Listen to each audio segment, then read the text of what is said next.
संन्यास, गुरुची पूजा. गुरु म्हणजे शक्ती, गुरु म्हणजे सुख आणि गुरु म्हणजे व्यापक रूप. जे जगतामध्ये व्यापक आहे ते तत्व ते गुरुचं स्वरूप आहे. ज्ञानाच्या मार्गातून आणि भक्तीच्या अभेद भक्तीच्या साधनातून ज्या जीवाला जे दिव्यत्व प्रदान करणारे गुरु ते परिच्छिन्न अवस्थेतून जीवाला व्यापकतेत नेतात. त्या गुरुचा आज दिवस व्यास पौर्णिमा. पौर्णिमा म्हणजे प्रकाश, पौर्णिमा म्हणजे आनंद आणि पौर्णिमा म्हणजे एक आपण व्यवहारामध्ये म्हणतो आजची पौर्णिमा, घडली पूजा वगैरे वगैरे बोलतो ना, तर तो शुभ दिवस. तर आजचा शुभ दिवस म्हणजे गुरूंची पूजा आणि आजचा दिवस म्हणजे व्यासांची पूजा. व्यास पौर्णिमा म्हणतात आजचा. व्यासांची पूजा सर्व लोकांनी केली होती कारण ग्रंथ करते व्यास आहे. आणि गुरूंची पण आजची पौर्णिमा आहे कारण त्या ठिकाणी गुरुच्या दिनातून उत्तर होण्यासाठी आजचा दिवस आहे. ज्या गुरुनं आयुष्याचं धन, वेदाचं ज्ञान या जीवाला वाटलं, जो जीव संतांसमोर साधनेसाठी येतो आणि जी साधना परिपूर्ण होती, ज्ञानाची साधना, बुद्धीमध्ये ज्ञानाची तीव्र गती तयार होती आणि बुद्धी सुखावती ज्ञानानं. दुःख संपत बुद्धीतलं, लक्षात ठेवा. दुःख म्हणजे काय? दुःख म्हणजे बुद्धीमध्ये असलेला अज्ञान म्हणजे अंधार आणि अमावस्या. अमावस्याला अंधार असतो आणि पौर्णिमेला चंद्र पूर्ण होतो, तसं बुद्धी पूर्णतेला प्राप्त होते ती गुरु पौर्णिमा. बुद्धी अपूर्ण असते ती अमावस्या. आपण अमावस्याला काही करत नाही, शुभ कार्य नाही, खरेदी नाही, तुला सगळी जावं वाटत नाही अमावस्याला, बरोबर आहे. पुन्हा वाईट एरियामध्ये हिंडा वाटत नाही, नको बाबा तिकडे अमावस्या, नको तिथं भूत आहे, लागतं अमावस्यालाच. म्हणजे अमावस्या म्हणजे अंधार आणि अंधार म्हणजे दुःख आणि दुःख म्हणजे वृत्तीमध्ये देहभाव आहे, त्याचं नाव अमावस्या. म्हणजे बुद्धीला अंधारात राहायची सवय म्हणजे जीवभाव आहे, म्हणजे अज्ञान आहे. आपण म्हणतो की आम्ही परमार्थ करतो वगैरे, काय काय करतो, पण करणं हे कर्म आहे आणि जाणणं हा धर्म आहे. कर्तव्य पार पाडून जेव्हा बुद्धी परिपूर्ण होती आणि संतांच्या संगतीत जाते आणि वेदाच्या ज्ञानासोबत बुद्धी नांदते, तेव्हा ती साधना परिपूर्ण बनते. ती साधना म्हणजे सौख्य, ती साधना म्हणजे भगवंताकडे जाणाऱ्या बुद्धीचा प्रवास. जी बुद्धी जन्मोजन्मी या देहासोबत असते, दुःखासोबत असते आणि प्रारब्ध तयार करते. तीन गोष्टी लक्षात ठेवायच्या. बुद्धी म्हणजे जीव, जीव म्हणजे प्रमाता, प्रमाजीवंत अंतःकरण, अंतःकरण म्हणजे आपल्या या बॉडीमध्ये व्यवहार करणारी वृत्ती आणि त्या वृत्तीमध्ये जो जगताचा आभास आहे, जगताचा संबंध आहे आणि देहाचं प्रेम आहे, त्या अंतःकरण. आणि ते अंतःकरण दुःखमय, त्या अंतःकरणाला सुख माहित नाही. तुम्ही लेकरात सुख, घरात सुख सांगू नका बरं का आम्हाला. जे सुख कधी संपत नाही आणि जे सुख बुद्धी टाकीतच नाही आणि जे सुख देह पडला तर तुम्हाला सोडित नाही, त्याचं नाव आत्मसुख. आणि ते प्राप्त करण्यासाठी सद्गुरूची संगती लागते आणि वेदाची संपत्ती पाहिजे. म्हणून विचारसागराला सुरुवात करणार आहे आणि विचारसागराचा पहिला आरंभ म्हणजे मी कोण. तेवढा मोठा प्रश्न आहे. विचारसागराला प्रारंभ करताना अनुबंध सांगितला आपण काल, अधिकारी, विषय, प्रयोजन आणि संबंध. इथून सुरुवात करू आणि नंतर मी कोण हे सांगू. अधिकारी, अधिकारी म्हणजे काय? अधिकारी म्हणजे जन्म आणि मृत्यूला कंटाळलेला. अधिकारी म्हणजे खूप पाप आणि पुण्याला सोडणारा आणि अधिकारी म्हणजे भगवंताला जाणणारा. अधिकारी म्हणजे पवित्र अंतःकरणाचा आणि अधिकारी म्हणजे दोन दोषाला टाकणारा. हे दोन दोष सांगते तुम्हाला. पहिला दोष मन नावाचा पाप करणं, खोटं बोलणं, वाईट हगारी निंदा करणं, कुणाची कुचेष्टा करणं, लोकांचं चांगलं न बघवणं, अंतःकरणात आपोआप वाईट विचार येतात. त्याला म्हणतात कुबुद्धी. त्याला म्हणतात अंतःकरणात असलेलं पापाचं रूप म्हणजे मन नावाचा दोष. ते ऑटोमॅटिक होतं. कारण त्या अंतःकरणाला चांगलं प्रेम, साधना, पावित्र्य, पुण्य नसतं, कमी पडतं ते. म्हणून तो अधिकारी नाहीये. जरी मंदिरात गेला तरी कुचेष्टा करून जातो, येताना कुचेष्टात करून येतो. मग तो मंदिरात जाऊन त्याचा काय फायदा आहे? म्हणून ज्याचं अंतःकरण अपवित्र आहे तो अधिकारी नाही. आता मन नावाच्या दोषानंतर विक्षेप नावाचा दोष पण असतो आपल्या सोबत. आता विक्षेप म्हणजे काय जर प्रश्न केला तर कुणाला समजेल, कुणाला समजणार नाही. कारण विक्षेप हा वेदांताच्या श्रवणाने संपतो, जळून राख होतो, मन पाप होतं, विक्षेप बाहेर जातो, संपूर्ण नष्ट होतो. विक्षेप म्हणजे काय मी तुम्हाला सांगते. विक्षेप म्हणजे अज्ञानाचं एक कार्य आहे. जसं मूलभूत कार्यच आहे आणि विक्षेप पण कार्यच आहे, आणि या दोन दोषाला टाकणारा अधिकारीच आहे. आता विक्षेप म्हणजे अज्ञानाची शक्ती जगाला दाखवती आणि मन चंचल होतं आणि त्याच्याकडे राहतं, जगाला पाहतं आणि जगतालाच खरं म्हणतं. त्याचं नाव विक्षेप, चंचलता. पण जगतरूपी कार्य दाखवायचं काम विक्षेपच करतो, पण जगताचा बाध हा ज्ञानच करतो. आणि अधिकारानंतर ज्ञान प्राप्त होतं आणि जगताचं स्वरूप संपत आणि जगत ईश्वर समोर दिसतो. कारण तो स्वतःच परमात्मा असतो, त्याला चौपडतो दिसतो, जणीवणी अवघा देव. म्हणून दोन दोष टाकणार आणि एक दोषाला काढणार त्याचं नाव अधिकार. आता त्याचा विषय काय अधिकाऱ्याचा? जीव ब्रह्माची एकता करणं हा त्याच्या आयुष्यातला परमार्थ असतो. वस्त्रमाळा हा लिंबू आधी असतं, पण नंतर बुद्धी प्रगाढ होती आणि त्याच्यामध्ये परमात्म्याची एकता होती. तो वेदांती असतो, तो गुरुचा दास असतो, देवावर उदास असतो, परमात्मा खास असतो, त्याच्या वेदांतावर त्याचा विश्वास असतो, कारण तो अधिकारी असतो. अधिकारी म्हणजे स्वतःच्या कल्याणासाठी झटलेला, अधिकारी म्हणजे देहभावाला टाकणारा, आणि अधिकारी म्हणजे श्रवणामध्ये थांबणारा, आणि अधिकारी म्हणजे संताचा दास होणारा, आणि अधिकारी म्हणजे मुक्तीसाठी जगणारा.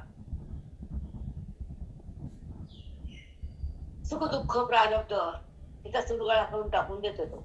तसं आपण कागदामध्ये प्लेटमध्ये भेळ खातो, काय पण खातोच ना, मग ते खाल्ल्यानंतर ते कागद फेकून देतो. तसा अधिकारी जगताला आणि बुद्धीला, देहाचा संबंध करणाऱ्या वृत्तीला फेकून देतो. त्याचं नाव अधिकार आहे. काय फेकावं आणि काय टाकावं आणि काय भोगावं काय सोडावं, काय घ्यावं काय द्यावं, हे संताकडे आल्यावर पाहावं. आणि काय टाकायचं अज्ञान, काय भोगावं ज्ञान, काय कळावं स्वरूप आणि काय भोगावं आत्मरूप. म्हणून वेदांताची शक्ती, हृदयाची भक्ती आणि मनाला मुक्ती ही वेदांताची प्रतीती किंवा वेदांताच्या श्रवणाला, श्रवण करणाऱ्या बुद्धीला एक रहस्य कळतं की सुख दुःख का भोगायचे आम्ही. वेदांताकडे गेल्यानंतर सुख मिळतं, दुःख पळतं. मी कोण कळतं? तर विचार सागाचा पहिला प्रश्न, मी कोण? जेव्हा मी छाया, मी स्त्री, मी कोणती, मी ब्राह्मण, ही बुद्धी वर्णाला बांधली, ही बुद्धी देहाला बांधली, ही रूपाला बांधली, ही नावाला बांधलेली आहे. पण मी स्वरूप आहे, हे नाव रूपाच्या त्या पूर्णात्म रूपामध्ये आलेली आहे, त्याचं नाव अधिकारी. म्हणून अनाधिकारी संसारी आणि अधिकारी हे परमार्थी. पण परमार्थ करताना उच्च साधू लागतो आणि वेदाचं श्रवण लागतं, हृदय पावन लागतं आणि मन प्रसन्न लागतं.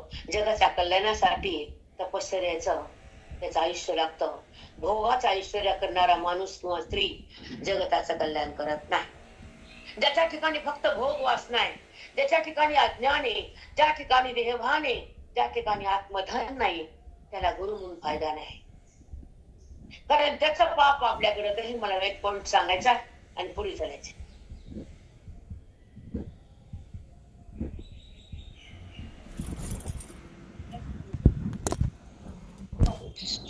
मी कोण?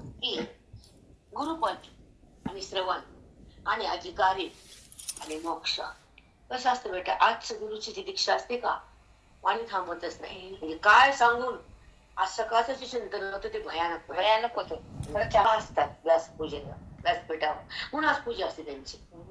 साक्षात परब्रह्म ते प्रगट असतं आणि गुरुची खरी पूजा आज असते.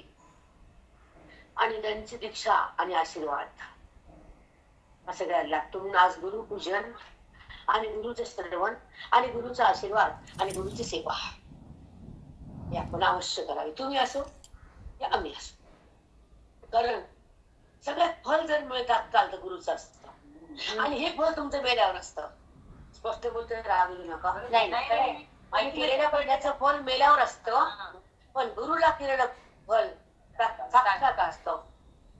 त्या क्षणी मिळतं, कधी कधी मिळतं. म्हणून कारण ते साक्षात देवाचा देव आहे आणि त्याच्या वाणीमध्ये तो आहे आणि त्याच्या हृदयामध्ये तो प्रगटलेला असतो. म्हणून त्याच्या कृपेनं जे न मागताल ते मिळतं, न मागताल ते मिळतं. कारण गुरुला तुमच्या अंतरंगातला पडतो.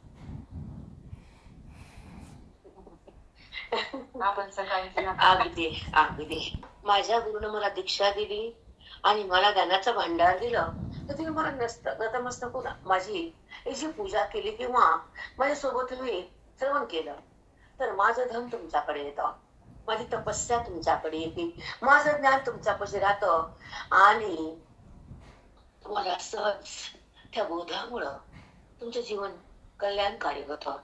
त्या पूजेचं फळ, संत कृपेचं फळ. पण समजा मी जर पापी असेल, मी जर लुटारू असेल, मी जर चोर असेल, तर ते पण तुमच्याकडे हे लक्षात ठेवा. जे आहे ते आहे. माझ्या पापाच्या वाली तुम्ही पण होता. म्हणून ह्या पदावर बसण्यासाठी आणि ह्या पूजेसाठी 40 वर्ष लागली आम्हाला. जे तुम्ही करा हे नाही मला आवडत नाही, पण मला दुःख वाटत नाही. जेव्हा पहिली पूजा झाली मी संत जागरला, तोपर्यंत माझ्या पायाला कुणी हात लावला नव्हता. कधीच माझ्या चिंचूर रोडला मी बायका हे काढला, ती हेडिंग वाचून काढा. ते काय सांगायसारखी नाही, वाचून समजतात का. विचार सागर तरंग पहिला हेडिंग होती, त्याच्यामध्ये प्रश्न आहे विचार सागर म्हणजे काय. विचार सागर म्हणजे काय. आता वेदांत शास्त्राचे जे अनुकूल सिद्धांत हेच कोणी उत्तम जल आहे अशी कल्पना करून वेदांत शास्त्राचे सोपोपत्तिक सिद्धांत रूपी जलाचा साठा. काय म्हणायचं, वेदांत शास्त्राचे सोपोपत्तिक सिद्धांत, सोपे करून सांगितले सिद्धांत. सिद्धांत का सांगतात तर त्या स्वरूपापर्यंत नेण्यासाठी एक रचना असते शब्दाची आणि त्या सिद्धांतातून ती सिद्धता तयार होती आणि स्वरूपाची ओळख होती आणि आतल्या परमेश्वराची भेट होती. म्हणून त्याचं नाव त्या शब्दाला जोडून केलेल्या वाक्याला सिद्धांत म्हणतात. ते सिद्ध असतात. त्या शब्दातून बोध होतो आणि तुमच्या पापाचा निराश होतो, देहाचा संबंध जातो आणि आत्मानुभव जागृत होतो आणि व्यक्तीला परमेश्वराचा अनुभव त्या सिद्धांतातून यायला सुरुवात होतो आणि सिद्ध पुरुषाच्या मुखातून साधना तत्पर होती आणि साधक धन्य होतो आणि उच्च पदाकडे जातो. तो श्रवण भक्तीत असतो कारण तो कल्याणाकडे असतो. जन्म शेवटचा असतो आणि त्याच्या हातात मोक्ष देणारा संत महात्मा महा सोपोपत्तिक सिद्धांत रूपी जलाचा साठा. वेदांत शास्त्राचे सोपोपत्तिक सिद्धांत रूपी जलाचा साठा म्हणजे विचार सागर. सागरच असा ग्रंथ काय विचाराचा सागर. एक सांगू तुम्हाला, एक वाक्य बोलते. आपण विचार संसाराचाच करतो, परमात्म्याचा विचार करायला कुठे वेळ आहे तुम्हाला. आधी छोटे लेकर म्हणून त्याचा आणि मोठे लेकर म्हणून पुढे जा. दोन टप्प्यात बांधलेली गेली. लहानपणी मोठं करायचं आणि मोठं झाल्या त्याला त्याच्या मार्गाला लावायचं. स्वतःचा विचार कुठे कुठे. आणि जेव्हा आयुष्य संपत तर पोरग जवळ नसतं. म्हणूनच आपण आपल्यासाठी जगावं, कारण स्वतःच्या साठी काही टाइम काढावा. आणि एक सांगते अजून शेवटचं, की सुख देण्यासाठी तुमचे पोटचे नाही पाठचे नाही. रोज स्मरण करायचं की ज्याच्याकडे अपेक्षा जे मला माझं वाटतं की तुझं नसतं ते तुझं असतं. म्हणून संसारामध्ये मजा नसते सजा असते. आमच्या महाराज हमेशा म्हणायची संसारात मजा नाही सजा आहे आणि गुरुला भजा आहे. म्हणून गुरुला भजा. आपण एवढे कष्ट करतो पण ते मात्र सुख देत नाही संसार. करणं भाग आहे, आम्ही नाही म्हणत नाही, पण त्याला किती घोटायचं आणि किती करायचं आणि किती जीवात हात सोडायचा आणि त्याच्यासाठी किती झटायचं ते साधकाला कळावं. साधना आयुष्यामध्ये होण्यासाठी संसार बाजूला सारायचा, हा महामंत्र शिकायचा आणि गुरुच्या बोधामध्ये मनाला ठेवून आपल्या आयुष्याचे श्वास साधनेसाठी खर्च करायचे.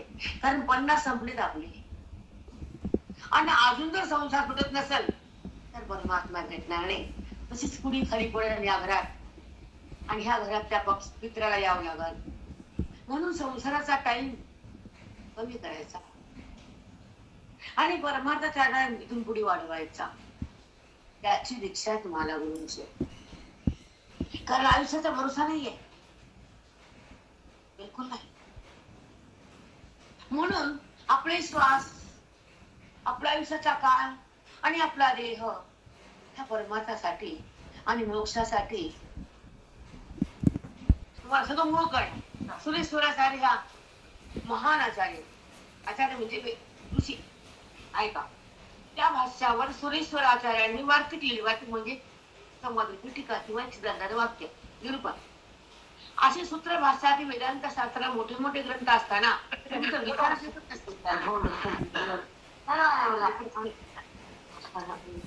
ते भाष्य मोठे मोठे ग्रंथ आहेत तर विचारसागरांनी का शिकावा असा प्रश्न केला त्यांना. आता पुढे ऐका. उत्तर निश्चलदाजी पंडितजी हरभरे महाराज त्यांचं नाव. निश्चलदाजी महाराज काय पंडित निश्चलदाजी हरभरे महाराज. त्यांना त्यांचे चरित्र मी सांगले त्या दिवशी. कारण त्यांचा जन्मच असाधारण आहे. भयानक तुफान. त्यांना लहानपणापासून पूर्ण नव्हता आणि त्यांना कसं जगले काय नाही पुन्हा बोलण. आता मला विषय सांगायचा. आता ऐका. निश्चलदाजी ते समाधान सांगतात की सूत्र भाषादी ग्रंथ वेदांत शास्त्रात आहेत. सूत्र भाष्य काय वेदांतात आहे पण ते विस्तृत उत्तम आहेत. त्यांना संस्कृत कळत नाही त्यांच्यासाठी विचार झाले. त्यांना सूत्र कळत नाही, भाष्य कळत नाही, वेद कळत नाही, त्यांच्यासाठी विचार म्हणजे त्या ग्रंथाचं अवलोकन करून त्याचा सार विचारसागरमध्ये काढला. सूत्र कळत नाही, भाष्य कळत नाही. तुम्ही भाषा ऐकली नाही पण आम्ही बरेच थोड चिंतन झाले थोडंफार. एवढं किचकट आहे वाच थोडत नाही कळत. तिळभर मी नाही कळत भाष्य. उपनिषद अचानक किचकट. कुठले शपथच नाही उपनिषद भाष्य सूत्र. कारण आपण तिकडे जात नाही जाऊ बी ते कळलं साधारण ते कधी कळलं ते अवघड वाटते. आणि एक ऐका तुमचे ग्रंथ श्रवणात येतात ऐका सगळेजण ऐका.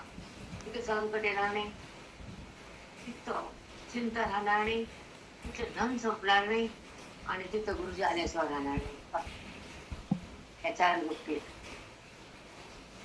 कारण त्यांना आयुष्य गुरुजीचं आयुष्य 90-95 100च्या घराचं. तोपर्यंत तपस्या होती आणि गुरुजी माऊलीचा अवतार अनुभवायचे. म्हणून त्यांचं चिंतन त्यांच्या घरात आहे, ज्यांच्या दारात आहे, त्यांच्या वाणी गुरुजी हे नीट लक्षात ठेवायचं. आता ऐका. ज्यांना संस्कृत कळत नाही, त्यांना वेद मिळत नाही, त्यांना कोणी सांगणार नाही, त्यांच्यासाठी पंडित निश्चलदाजी हरभरे महाराजांचा जन्म आहे आणि त्यांनी विचारसागरांचा केला. आता पुढचा आहे. त्यांनी हिंदीमध्ये पण केला आणि हा मराठीमध्ये केला. तुम्ही मराठीत ऐकला, हिंदी तुम्हाला शिकवत नाही. सध्या माझा हिंदीचा अभ्यास चालू आहे. मनोहर दास निरंजनी शतप्रश्नी ज्ञानमंजरी ज्ञानचूर्ण आणि वेदांत सार असे 5 ग्रंथ असून कुणाचे पंजाबामध्ये मनोहरदास निरंजनी त्यांचे प्रश्न ग्रंथ किती शतप्रश्नी शत म्हणजे 60 100 शत म्हणजे 100 ज्ञानमंजरी ज्ञानचूर्ण असे वेदांत सार. मी काही ऐकायचे न ऐका, पण तुम्हाला वेदांत सार मी शिकवणार. तुम्हाला सोपा जातो, इकडचे जर आवड जातात. वेदांत सार असे 5 ग्रंथ असून त्याला पंचभाषा असे म्हणतात. त्याप्रमाणे साधू माणिक्यदास कृत, दुसरे साधू आता माणिक्यदास कृत, माणिक्यबोध, आत्मबोध असे ग्रंथ आहेत. मग तुमचा विचार सागर कसा आहे? आता पुढचा आहे. उत्तर. वरील ग्रंथ हिंदी भाषेचा आहे. पंचभाषादी ग्रंथातील प्रक्रिया सरणी काही अंशाच्या ठिकाणी शास्त्रानुसार आहे आणि काही अंशाच्या ठिकाणी शास्त्र विरुद्ध आहे, ते तुम्हाला झेपणार नाही. शास्त्रविरुद्ध प्रक्रिया सरणी असण्याचे कारण ग्रंथकराने हे ग्रंथ श्रवण करून केलेले आहे आणि श्रवण करतेवेळी मनोहरदासांचा जितक्या अंशात यथार्थ बोध झाला नाही, तितक्या अंशात शास्त्रविरुद्ध प्रक्रिया गेली. मनोहरदासजीने वेदांताचे श्रवण करताना ज्यांना ते विषय कळाला नाही, त्याच्या विरुद्ध लिहून टाकले. यथार्थ बोध झाल्याने तितक्या अंशात त्यांनी शास्त्रविरुद्ध प्रक्रिया लिहिल्या. त्यामुळे ते ग्रंथ आम्हाला जमत नाहीत. या ग्रंथाच्या अध्ययनामुळे मुमुक्षुस निसंदेह बोध होत नाही. पच्या ग्रंथाने बोलवू शकत. आणि आमच्या विचार सागर मध्ये वेदांताची पूर्ण प्रक्रिया शास्त्रानुसार असून कोणत्याही स्थानी विरुद्ध नाही आणि आत्मज्ञान उपयोगी पदार्थाचे विस्तार निरूपण केलेले आहे. म्हणून सर्व भाषा हिंदी ग्रंथापेक्षा विचार सागर ग्रंथ उत्तम आहे. म्हणून हा सफल आहे, त्याच्यामध्ये फल आहे. आता कोणताही ग्रंथ अध्ययन करण्यापूर्वी अनुबंध चतुष्टय कळल्याशिवाय विवेकी पुरुष त्या ग्रंथावर प्रवृत्त होत नाही. म्हणून प्रथम तुम्हाला अनुबंध मी सांगतो. जो विवेकी असतो, जो मुक्तीसाठी असतो, जो पुण्यवान असतो, जो साधूच्या सोबत असतो, जो साधनेवर असतो, जो आपल्याला या जन्मामध्ये कृतार्थ व्हायचा असतो असं जाणणारा असतो, तो अनुबंध चतुष्टय पूर्ण करतो. आणि अनुबंध चतुष्टय त्याला माहित असतं. ऐका कसं असतं ते. अधिकारी, विषय, प्रयोजन आणि संबंध या 4 शब्दाला धरून जी भाषा असते त्याला म्हणतात अनुबंध चतुष्टय. ऐका, पहिल्यांदा अधिकारी, त्याचा विषय, पुन्हा प्रयोजन म्हणजे फल, आणि त्या सगळ्याचा एकमेकाशी काय संबंध आहे. अधिकाऱ्याचा विषयाशी काय संबंध, विषयाचं कोणतं फल आहे, आणि फल म्हणजे मोक्ष. या सगळ्याची विचारसरणी त्या ग्रंथात असते. त्या ग्रंथामध्ये अधिकारी पुरुष प्रवृत्त होतो, दुसऱ्या ग्रंथात होत नाही. आता कळालं का तुमच्या कथा कोण आहे कसं ते. ज्या ग्रंथामध्ये विचार आहे, ज्या ग्रंथामध्ये विषय आहे, कोणता विषय की मी कोण कळतं आणि माझ्या आत कोण कळतं, माझा संबंध कुणाचा कळतो आणि माझ्या उद्धाराचा मार्ग वाक्याच्या द्वारे बुद्धीचा संगम होतो, हे ज्ञानाचा विषय त्यामध्ये असतो. त्या ग्रंथाचा अध्ययन करणारा वेदांती आपल्या जीवनाची जी श्वासाची संपत्ती त्यासाठी खर्च करतो. बहिरंगासाठी जगत नाही, कारण तो वेदांती असतो.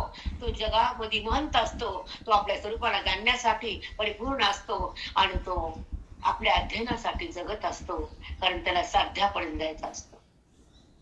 त्याचं नाव अधिकारी. तो कुठल्या ग्रंथाकडे जात नाही. एकच ग्रंथ वेदांताचा विचार सागर, पंचकरण, विचार संजोदय, अमृतानुभव, प्रतिप्रभाकर, ज्ञानेश्वरी आणि हा अनुभव तुम्हाला मी सकाळी सांगितलं, मोडोली, माया, कुंजरू वगैरे वगैरे. आता ऐका अधिकाऱ्याचं वर्णन. आता अधिकारी पुरुष इकडे येतो म्हणजे कोण, मला आता बोलता सांगितलं, मी वाचणार नाही सांगितले, मला जे येतं ते सांगते. किती वाचते 100 वळी. अधिकारी कोण असतो, ज्यांचा ह्या जन्मात किंवा पूर्वजन्मामध्ये निष्काम करण्याचं तीर्थयात्राचं तर सोडून द्या. तीर्थयात्रा संसारी म्हटले का तुम्ही ऐकले? तीर्थयात्राचं पुण्याला नाचू नकाले.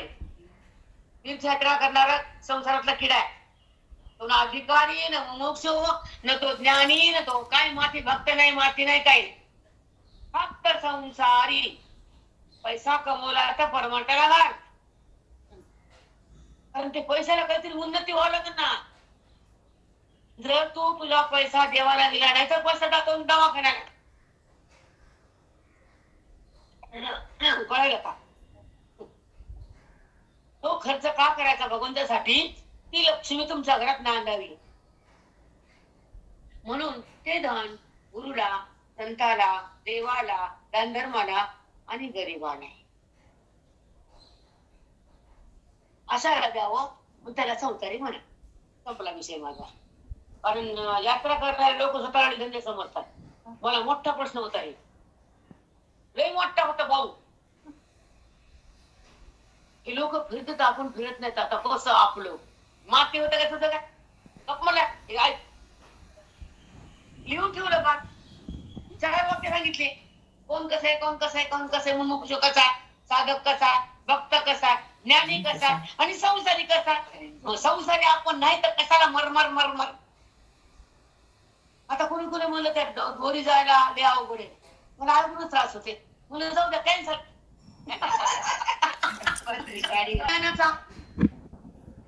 आता कोणती रडी गंगा माझ्या आधी वाट लागली, ती गंगेला गेली, आपण डबक्यात आलो. आता कसं तुमच्यासाठी जगतच नाही माया गंगेत सारी संपला विषय, समाधान झालं आपलं. अधिकारी म्हणजे मोक्षासाठी आणि सरवण्यासाठी परिपूर्ण असलेला, ज्याचे 2 दोष गेले. कोणते दोष? मन आणि विक्षेप. हे कशाने गेले? पुण्य कर्मानं, नामस्मरणानं, घरातल्या अनुष्ठानानं, दान धर्म, नित्य सेवा, कुणाची एक कुणाला धन देणं, कुणाला काही देणं, वेळेला कुणाच्या सुख दुःखाला सहभागी होणं, त्याचं अंतःकरण शुद्ध असतं. मग नंतर त्याचा विक्षेप होत जातो, मन विक्षेप. पण त्याचं आवरण जात नाही, त्याच्या बापाला बी काढता येत नाही, त्याला ते येतच नाही. पण त्याचा आज जा येऊ द्या, खापर पण येऊ द्या, स्वर्गात टाकून येऊ द्या, नाना येऊ द्या, पण ते म्हणतो मला येत नाही बाबा, माझं निघालंय म्हणतो वरी गेलं म्हणतात.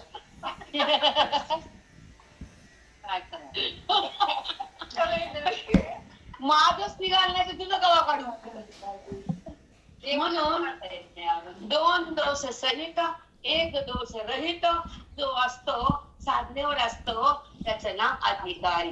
ज्याचा अज्ञान नावाचा दोष आवरण काढतो, बुद्धीमध्ये अविद्येचा पगडा असतो आणि अंतःकरणामध्ये वृत्तीला देहा संबंध असतो आणि प्रत्येक जगताचं दर्शन असतं आणि मनामध्ये सुख दुःखाचं भान असतो आणि त्या ठिकाणी प्रारब्धाची जाण असती, भगवंताची जाण नसती, त्याला म्हणायचं उत्तम अधिकारी.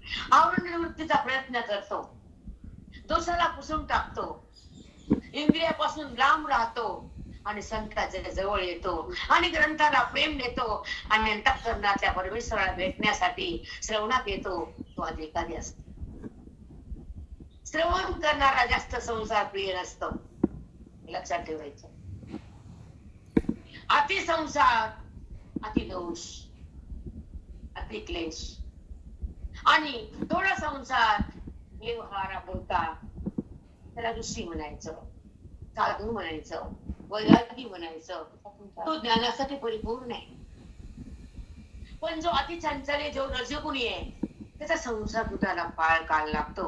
कारण जन्मजन्मांतराचं पाप त्याच्या सोबत असतं, कारण त्याला फक्त संसार आवडतो, तो संसाराचा किडा असतो. त्याला संसार सुटतच नाही, सोडा वाटलं तर, पण त्याला ओढत, ते क्रिया ओढती, व्यवहार ओढतो, पण तो व्यवहारातच थांबतो, श्रवणासाठी त्याला काळ नसतो. म्हणून आपण किती संसार करायचा आणि किती ते मनात धरायचा आणि त्याला कसं बाहेर काढायचं हे त्याला कळतं, तो अधिकारीच.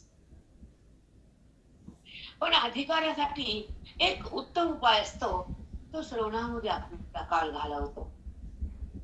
संसारापेक्षा श्रवण भक्तीमध्ये बुद्धी नांदवतो, देवाला कंटाळतो आणि आत्मभावासाठी तो जगतो, साधूवर प्रेम करतो आणि श्रवणासाठी तो थांबतो आणि वेदांताला तो जाणतो, प्रक्रियामध्ये तो येतो आणि आवरणाला तो सोडतो, तो आत्मारामामध्ये थांबतो. त्याचं ध्येय असतं की माझा आयुष्याचा काळ माझ्या भगवंतासाठी, माझ्या कल्याणासाठी. हे जगत आहे, ही जी क्रिया आहे, हे जे गुण आहेत, हा जो संसार आहे, हा क्षणभंगुर आहे. आता मला माझ्यासाठी जगायचं आणि तपस्येसाठी जायचं आणि वेदांत शास्त्र शिकायचं आणि आपलं कल्याण करायचं, म्हणून जास्त काळ परमार्थासाठी. एक सांगते 2 वाक्यांनी माझा विषय संपलाय, टाइम पण झालाय. हलचल येते. अधिकारी म्हणजे 2 दोष रहित, एक दोष सही. सही. एक दोषाच्या निवृत्तीकरता साधना करतो, श्रवण करतो, साधूपणे तो वेदांत शास्त्राचं ऐकतो आणि वेदांत श्रवणामध्ये थांबतो आणि अविद्येचं आवरण काढण्यासाठी साधूपणे येतो, तर अधिकारी म्हणावं. आता साधन चतुष्ट आहे. साधन चतुष्ट म्हणजे विवेक, वैराग्य, समाधी, षटक, 3 गोष्टीचा आणि मुमुक्षुत्व चतुष्ट म्हणजे 4. त्याला पहिल्यांदा टप्पा आहे विवेक, वैराग्य, साधन चतुर्थ संपत्ती आणि चौथी लक्षण वैराग्य मुमुक्षु. ह्या 4 साधनेवर जो अरूढ असतो त्याला म्हणायचं साधन चतुष्ट आहे. आता विवेक कशाला म्हणायचं थोडक्यात सांगते. विवेक म्हणजे सतसत बुद्धी. विवेक म्हणजे सार आणि आसार ज्या बुद्धीला कळत नाही ती साराला सोडती आसारात राहते. जसं संसारी बायका जास्त व्यवहारात लक्ष देतात आणि किंमत तिला त्याचीच असती, कारण त्याला प्रेम जडाचं असतं. म्हणून ते संसारिक किडे असते, त्याला परमार्थाचं काही देणं नसतं. आयुष्याचा काळ आपला वाया गेला त्याचं भान नसतं, कारण त्याचं तेवढं पापच असतं. हृदयाची स्वच्छता त्यांना माहित नाही, घराची स्वच्छता माहिती. घर त्यांना बर्बाद करतं, साधू त्यांना आवाज करते. म्हणून अंतःकरण स्वच्छ असलेले साधू साधकाला त्या मार्गावर आणते. तो मार्ग म्हणजे ज्ञान मार्ग. साधूची शक्ती बलाढ्य आहे, ती दिसत नसती पण गुप्त असते. त्यांच्या कृपेमध्ये मुक्ती असती, त्याच्या हृदयामध्ये भक्ती असती, त्याला प्रतिती आत्मत्वाची असती, त्याला नाव साधू असत. आणि जो वैरागी असतो, वैरागी माझे महाराज एवढं करायचे, घरात थकल्यानंतर मायबाई सगळं त्यांना पाया लावायचं. एक सांगते अजून, माझ्या महाराजांसोबत मी खूप होते. आज गुरुपौर्णिमा आणि माझ्या गुरुची आठवण येते मला.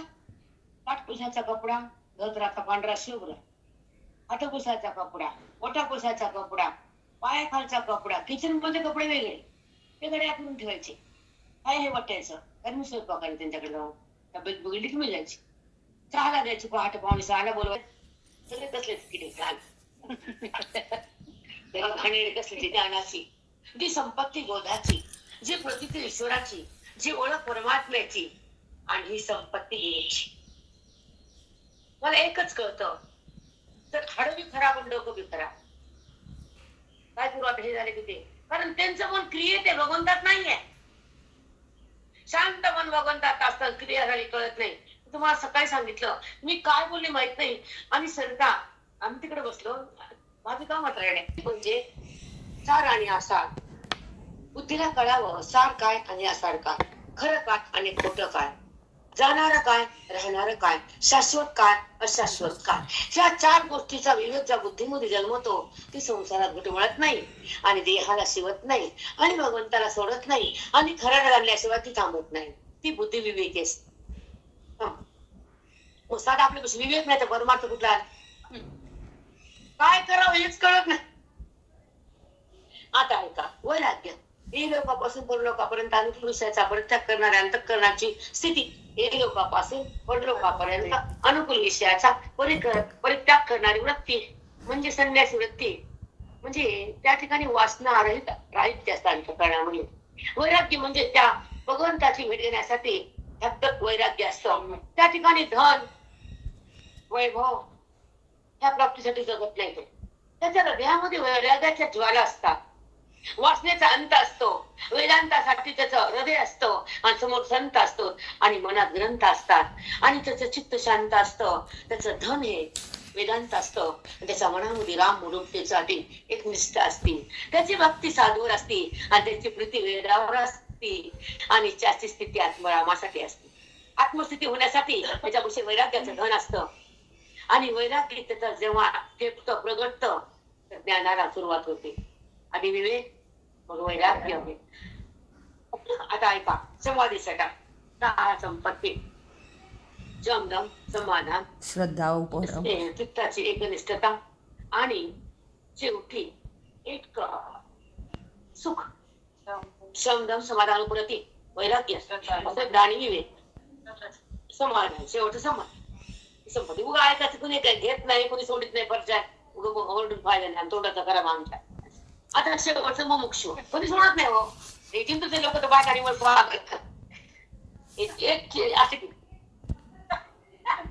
म्हणजे ईशावरच्या भावना, देहावरची भावना, संपत्तीची भावना प्रारंभानुसार येतं, कुठे तर मन नसतं.